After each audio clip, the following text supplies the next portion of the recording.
কারণ এই সাপটা আমি ধরছি 12 দুবার থেকে। এই সাপটা বাবা এক ভদ্রলোকের গোয়ালঘরের থেকে সাপটা আমি ধরছি। আচ্ছা, গোয়ালঘরে কি বাবা সাপ ঢুকে না? যার জবান আছে কথা বলবেন, বোবাই কিন্তু কথা বলতে পারে না। এই সাপটা আমি ধরছি ভদ্রলোকের গোয়ালঘরের থেকে। যখন আমি এরকম একটা খেলা লাগাইছি, এই খেলার মধ্যে এক ভদ্রলোক এসে বলতেছে, এই সাপুরিয়া ভাই, তোমাদের খেলাগুলি বন্ধ করো। আমি বললাম যে কেন বন্ধ করবো? ভাই, আমাদের বাড়িতে একটা সাপ আসে, এই জায়গায় খেলা করে কয় টাকা পাইবা? যদি সাপটা তুমি ধরে আনতে পারো তাহলে তোমাকে 500 টাকা বকশিশ দিব। আমি 500 টাকার কথা শুই না, তাড়াতাড়ি করে করছি কি সাপের বাক্সা বন্ধ করছি। বন্ধ করে যখন আমি ওনার বাড়িতে বাবা রওনা হয়েছি, আমি জিজ্ঞাসা করলাম যে সাপটা আপনারা কিভাবে দেখছে?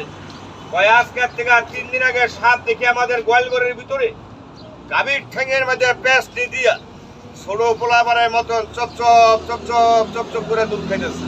আচ্ছা, গায়ের দুধ কি সাপে খায় না?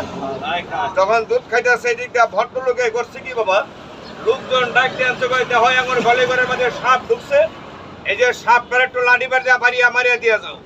বাবারে, লোকজন আসছে লাঠি বাড়ি লিয়া বাড়িয়া মারার জন্য। এদিক দিয়ে লোকজনে বলতেছে দেখো সাপের শরীর বাড়ি না লাগাইতে পারো, তাহলে হঠাৎ করে তোমার গাইডারে কাউকে গাইডাও মারাইতে, তোমার বাসুরটাও মারাইতে পারে। তাহলে করা কি, ওই সাপুরি আইনা খবরদার ধরাই নাও।